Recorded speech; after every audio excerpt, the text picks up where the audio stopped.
Welcome back नाज़रीन। हमें join किया है वज़ीर दाखिला बलूचिस्तान मीर ज़िया लांगू साहब ने। बहुत शुक्रिया ज़िया लांगू साहब हमें प्रोग्राम में ज्वाइन करने के लिए। बड़ा अफसोसनाक वाक़या आज पेश आया जब अब्दुल हकीम काकड़ साहब को निशाना बनाया गया। इस हमले में जो है सेशन जज साहब और उनके जो गार्ड हैं वो दोनों जो हैं मौके पर शहीद हो गए। रियासत पर हमला किया गया है। सरफराज भुट्टी साहब ने ये कहा है। क्या अपडेट्स हैं अब तक की, क्या इक़दामात हुकूमत पाकिस्तान की जानिब से ख़ुसूसन हुकूमत बलूचिस्तान की जानिब से लिए जाएंगे? किस तरह से ये दहशतगर्द हमारे जो ना सिर्फ ऐसे लोग जो कि रियासत में बड़े अहम ओहदे रखते हैं उनको टारगेट करने में कामयाब हो जाते हैं, बल्कि इसके बाद फिर फरार भी हो जाते हैं? बिस्मिल्लाहिर्रहमानिर्रहीम। देखिए, हुकूमत बलूचिस्तान का हमेशा से यही वो मौक़िफ़ रहा है कि दहशतगर्द जो है इनका ना किसी मजहब से कोई ताल्लुक है, ना इनका किसी कौम से कोई ताल्लुक है।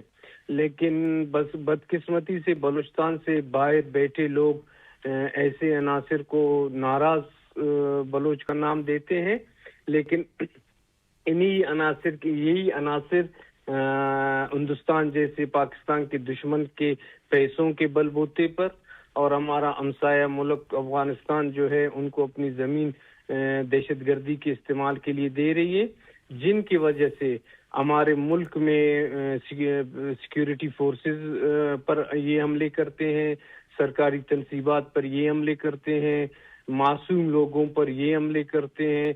2-4 दिन पहले आपने देखा कि मस्तूम के मकाम पर इन्होंने बस पर फायरिंग की जिससे ख़वातीन जो है शहीद हुए।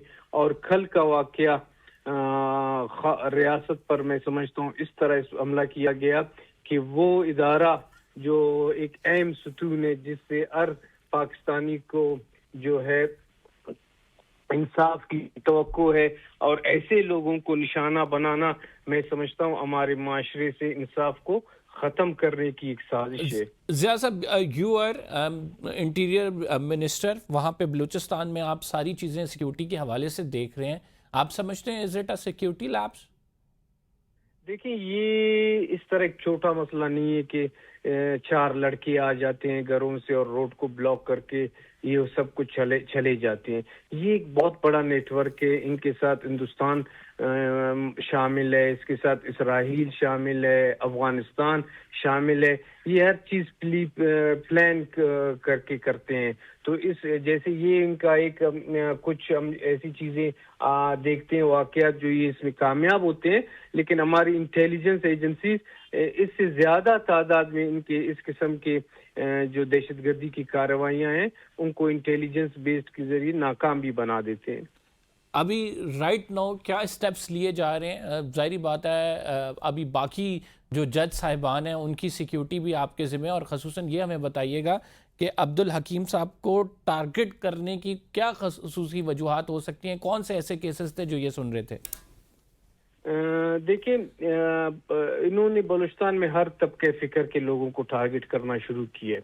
ये असातिज़ा को भी टारगेट करते हैं, ये वकला को भी टारगेट करते हैं, ये आम शहरी को भी टारगेट करते हैं। ये एक दहशतगर्दी का मैसेज देते हैं। तो इन जज ये भी बहुत ईमानदार जज थे। इनके फैसले बोलते थे कि इनके कितने ईमानदार थे, लेकिन बस यही पाकिस्तान में दहशतगर्दी को फ़रोग़ देने के लिए इस किस्म के एक्ट्स ये करते हैं। अभी आप क्या समझते हैं कि कार्रवाई कितनी मजीद आगे बढ़ाई जाएगी? ऑलरेडी हम देख रहे हैं कि बलूचिस्तान के हालात बिगड़ते जा रहे हैं, और इन बिगड़ते हुए हालात को संभालने के लिए सिक्योरिटी फोर्सेस अपनी कार्रवाइयाँ कर रही हैं। क्या इस ऑपरेशन का दायरा कार वसी किया जाएगा? क्या कुछ नई अपडेट्स मुतवक्की हैं सर? देखिए, जहाँ जहाँ भी दहशतगर्दों की कार्रवाइयाँ होती है या उनकी इत्तला होती है, सिक्योरिटी फोर्सेस वहाँ उनके पीछे जाती हैं। जिस तरह आपको पता है शाबान में उन्होंने कार्रवाई की, वहाँ ऑपरेशन चल रहा है, ज़ियारत में ऑपरेशन चल रहा है, और ये कटकुचा में जो ये हमारे एफसी पर भी 2-3 दिन पहले अटैक हुआ था। इसी डिस्ट्रिक्ट मस्तूम में जो एक जज साहिबान की शहादत हुई। तो यहाँ गुज़िश्ता 3 दिनों से डिस्ट्रिक्ट मस्तूम का इलाका है कटकुचा, जहां कर्फ्यू नाफिज किया गया है और दहशतगर्दों के खिलाफ कार्रवाई की जा रही है। बहुत शुक्रिया मीर ज़िया लांगू साहब। नाज़रीन, हमारे साथ मौजूद थे वज़ीर दाखिला बलूचिस्तान। हम प्रोग्राम में आगे बढ़ेंगे। डॉक्टर शाहिद हुसैन सिद्दीकी साहब हमारे साथ मौजूद हैं, माहिर मुआशियात हैं। इनसे पेट्रोल की कीमतों के हवाले से जानते हैं पाकिस्तान कौम का मुस्तकबिल क्या होगा। बहुत शुक्रिया डॉक्टर साहब हमें प्रोग्राम में ज्वाइन करने के लिए। डॉक्टर साहब, रोज़ाना की बुनियाद पर जो तेल है उसकी कीमतों में इजाफा हो रहा है और ये इजाफा तकरीबन एक हफ्ते के दौरान 21 रुपए, डीजल में इजाफा 55 रुपए तक पहुंच गया है। महंगाई का एक तूफान है, टमाटर 400 रुपए किलो हो गए हैं। क्या एक्सपेक्ट कर रहे हैं आप, आइंदा आने वाले दिन पाकिस्तानी अवाम के लिए कैसे होंगे? बहुत शुक्रिया आपका। ये हमारी बहुत बदकिस्मती है कि एक ऐसा मुल्क जिसको अल्लाह ताला ने बेतहाशा वसाइल दिए हैं कि ऐसी तरक्की करे जिससे अवाम को फ़ायदा होता है, उसके बजाय मुख्तलिफ हुकूमतों ने बशमूल मौजूदा हुकूमत ने जो पॉलिसियाँ अपना ली हैं, उसके नतीजे में हम ये देखते हैं कि जो मालदार तबके हैं, ताकतवर तबके हैं, वो अमारात का एक जजीरे बन गए हैं पाकिस्तान के अंदर।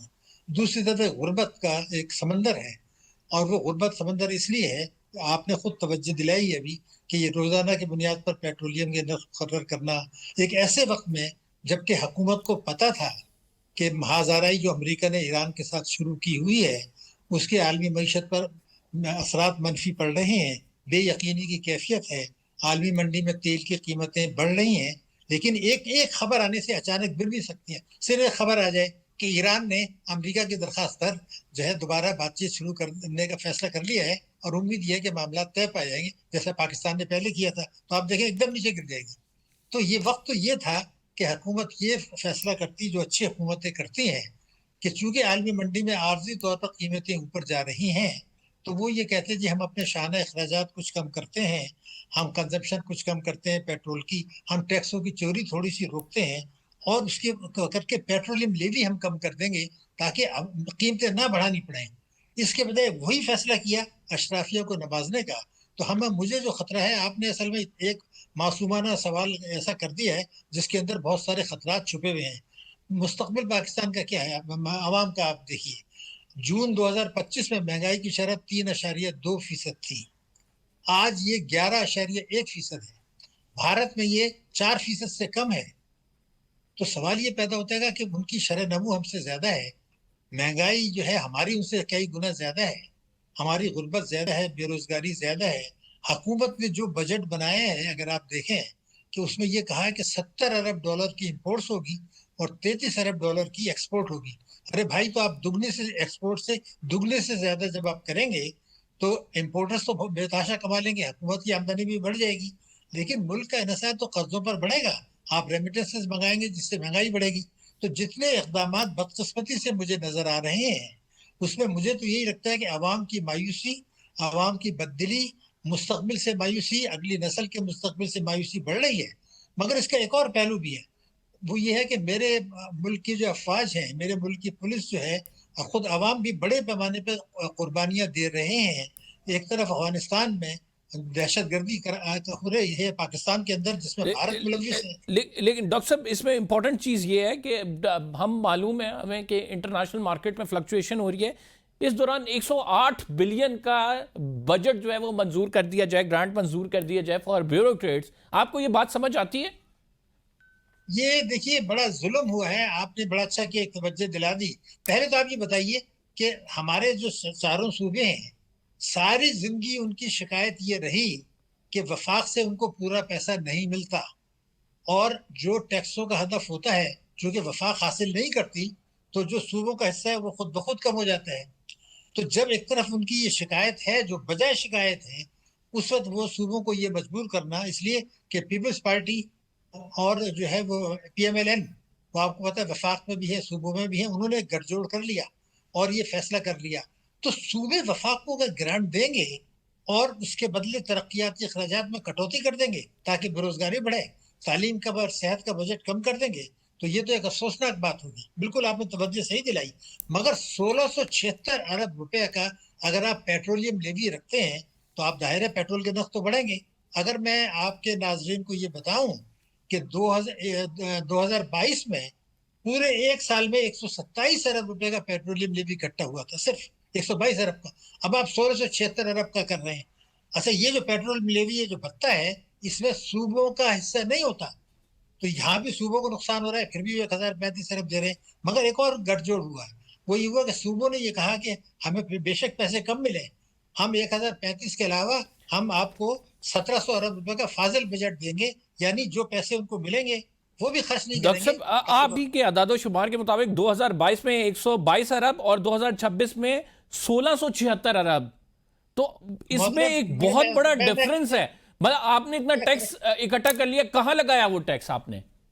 دیکھیے پہلے میں آپ سے کریکشن کر دوں، آپ معذرت کے ساتھ، میرے اعداد و شمار نہیں ہے، یہ حکومت کے ہیں، میں تو وہ ان کے اعداد و شمار کوٹ کرتا ہوں. جی جی میرے اعداد و شمار تو غلط بھی ہو سکتے ہیں. جی میں نے جی جتنے اعداد و شمار دے رہا ہوں یہ حکومت کے ہیں، میرے نہیں ہے. نمبر ایک. جی تو بیسک چیز یہ ہے کہ جو عوام کا ٹیکس پیسہ ملتا ہے وہ آپ اس کا بڑا حصہ آپ ان قرضوں کی ادائیگی پر سود کی ادائیگی میں خرچ کر دیتے ہیں، جن قرضوں سے عوام کو کوئی فائدہ نہیں ہوا، جس سے کوئی بڑا ایسا پروجیکٹ نہیں بنا جس سے عوام کو کوئی فائدہ ہوتا.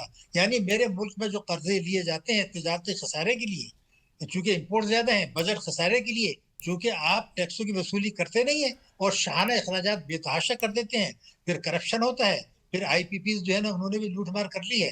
تو یہ جو ہے نقصانات ہو رہے ہیں، اس کو پورا کرنے کے لیے آپ قرضے لیتے ہیں، اس قرضوں پر جو سود ہوتا ہے وہ عوام کے ٹیکسوں سے ادا کرتے ہیں. تو اگر 8,000 ارب روپے سے زیادہ آپ نے دیکھا کہ سود ادا کر دیا، 13,000 ارب روپے آپ کا ٹوٹل ٹیکس تھا، دفاع کے لیے خرچ کیا، وہ ہماری سراہوں پر ملک بچانا جو بھی ضرور کریں، لیکن یہ جو قرضوں پر سود ہے یہ تو بہت تکلیف دہ چیز ہے. کیوں کر رہے ہیں بھائی آپ، کیوں ڈاکٹر قرضے صاحب لے رہے ہیں؟ آپ جیسے لوگ جب بات ہوتی ہے پاور سرکلز میں ڈسکشنز ہوتی ہیں، ظاہری بات ہے کہ ملک کو ایک لے کے چلنا ہے، اکنامک پالیسیز پہ آپ لوگوں سے کنسلٹیشن ہوتی ہے، مشورہ نہیں دیتے کہ یہ کہ اس طرح سے ملک چل رہا ہے، اس طرح تو سر نہیں چل سکتا، کب تک آپ آگے چلائیں گے؟ ابھی آپ کو نظر آ رہا ہے کہ انفلیشن آگے بڑھ رہی ہے، عوام مزید غربت میں جائے گی، اب ایز آف ڈوئنگ بزنس نہیں ہے، تجارتی خسارہ بڑھ رہا ہے، کیا کرے گا پھر پاکستان آگے سر؟ دیکھیے میں آپ کو ایک بات بتا دوں، حکومت کو مشورہ تو بہت بات کی بات ہے، ان کو بھی پتا ہے کہ وہ غلط کر رہے ہیں. ہاں کیا وزیر خزانہ جب امریکہ گئے وہاں جا کے 10 ارب ڈالر کی ڈیمانڈ کر دی کہ جی آپ ہمیں دے دیں؟ ارے بھائی پہلے ہی وہ ہم سے کتنی قربانیاں لے رہے ہیں. آپ نے دیکھا سعودی عرب کے ساتھ معاملات طے ہوئے تھے، انہوں نے کہا پہلے اسرائیل کو تسلیم کریں گے پھر یہ ہوگا. ہمیں پتا ہے کہ امریکہ نے یہ بات 2024 میں نے کہہ دی تھی کہ امریکہ نے جب افغانستان خالی کیا تھا تو وہاں کئی ارب ڈالر کے ہتھیار چھوڑے تھے اور خالی کر دیا تھا. تو پاکستان کے لوگ علماء سمیت کہتے تھے فتح مبین فتح مبین. میں نے اس کو کہا تھا یہ فتح مبین نہیں ہے، وہ ہتھیار اس لیے چھوڑ کر گئے ہیں کہ وہ طالبان کے ہاتھ لگے اور وہ پاکستان میں دہشت گردی کرائیں جو آج کرا رہے ہیں، ہماری قوم قربانی دے رہی ہے. جی تو ہماری جو حکمران ہے وہ یہ آئیے والی حکومت کی بات نہیں کر رہا، پچھلے تمام اور جو آج ہیں تینوں پارٹیاں یہ سمجھتی ہیں کہ اقتدار میں آنے کے لیے امریکہ کی اور طاقتور طبقوں کی مدد چاہیے، عوام کی کوئی رائے کی کوئی اہمیت نہیں ہے. وہ اپنے منشور کو اٹھا کے پھینک دیتے ہیں. وہ یہ دیکھتے ہیں امریکہ ناراض نہ ہو، آئی ایم ایف سے قرضے ملتے رہیں، پاکستان کے طاقتور طبقے جیسے بینکس ہیں، بینکس ہمارے اسٹیٹ بینک کو کنٹرول کر رہے ہیں. میں آپ کو بتا دوں قائد اعظم نے تو یہ کہا تھا کہ خود اسٹیٹ بینک ہماری خود مختاری کی علامت ہوگا.